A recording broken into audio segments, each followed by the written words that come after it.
Madam President, I appreciate the comments of the senator from Tennessee and the senator from Hawaii, and I've enjoyed working with both of them. Because look where we are, Madam President. This is somewhere we have not been for a number of years. It's where we used to be, certainly for the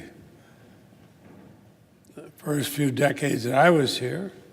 It's where we were when Senator Alexander and one of my heroes, Senator Baker, were here. What we're doing is we're voting on final passage of the first package of Senate appropriations bills for fiscal year 2019. The minibus before us contains 3 appropriations bills: the Energy and Water Appropriations Bill, the Military Construction and Veterans Affairs Appropriations Bill, and the Legislative Branch Appropriations Bill. Now, we'll see these votes in a matter of half an hour, and they'll take part in a few minutes. But there's hours and hours and days and weeks and weekends of work that went into this by both Republicans and Democrats. Chairman Shelby and I worked very closely with Senator McConnell and Senator Schumer.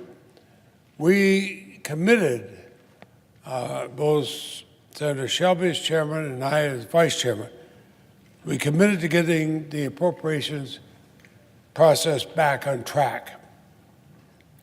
We've both been here when the Senate's been a better place because the appropriations process worked.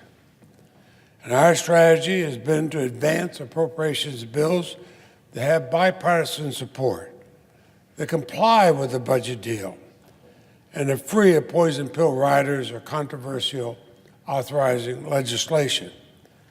And actually, what we have here before us is the first test of that strategy. And I think both Republicans and Democrats should be pretty pleased with the result. We had a good debate on this package of bills, including last week 8 roll call votes. And we adopted a manager's package that contained 32 amendments on which we'd reached agreement. Now, this minibus is a result of hard work and compromise on the part of the chair and ranking member of each subcommittee.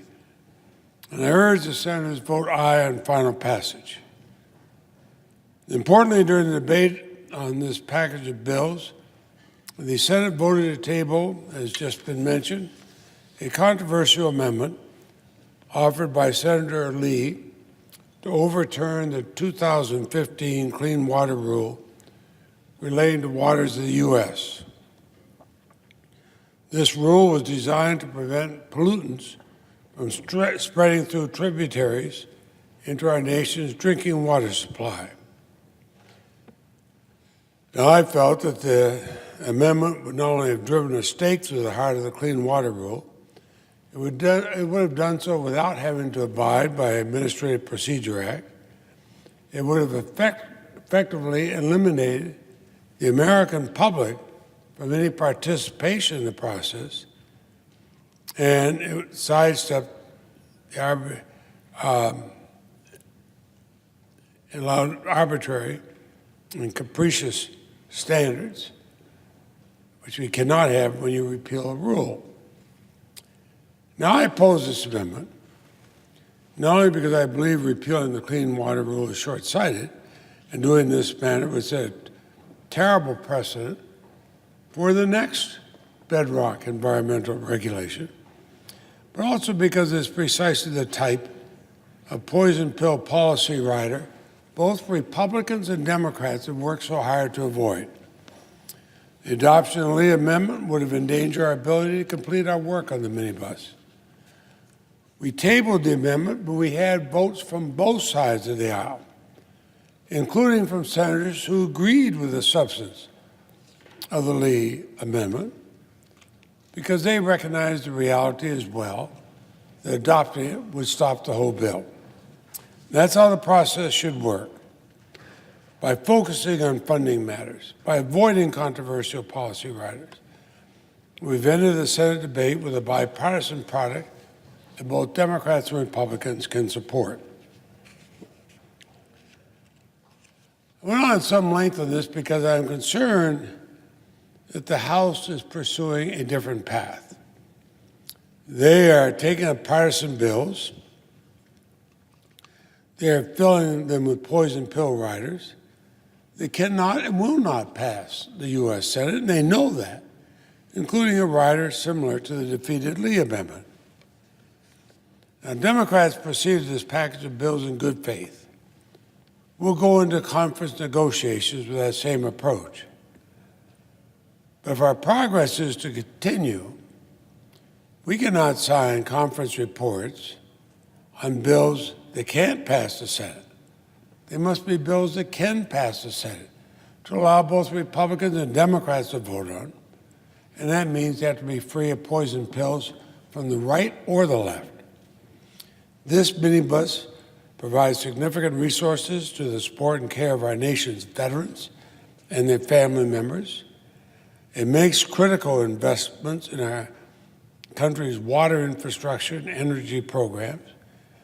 It should not be used as a vehicle to advance a partisan political agenda. Now, before concluding my remarks, there is one issue we were not able to address in the Military Construction and Veterans Affairs bills that must be addressed in conference. The bill still does not provide enough money to cover the costs associated with the VA Choice Program, which was transferred to the discretionary side of the budget under the MISSON Act, M-I-S-S-O-N Act.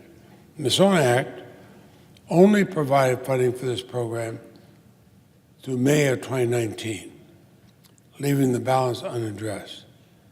So to cover the shortfall, we're going to need an estimated $1.6 billion more in fiscal year 2019, an additional $8.6 billion in fiscal year 2020, and $9.5 billion in fiscal year 2021 to cover the Veterans Affairs Choice Program. Now, these costs were not accounted for when we negotiated the budget caps in the bipartisan budget deal. So the chairman and the ranking member of the subcommittee were unable to address the shortfall within their allocation without cutting funding for other important programs. Senator Shelby and I filed an amendment to complete the mission amendment, which would have provided the flexibility needed to make sure we fulfill this commitment to our veterans without triggering sequestration or without having to cut other valuable veterans programs. And I would note that on June 19, we received a letter from 33 veteran service organizations. They represent millions of veterans, service members, and their families in support of the amendment that Chairman Shelby and I filed. And I'd ask unanimous consent their letter be included in the record at the end of my remarks. Without objection. I thank the chair, and unfortunately we were not able to reach agreement to get a vote on our amendment or have it included in the manager's package. But Chairman Shelby and I remain committed to solving this problem in conference.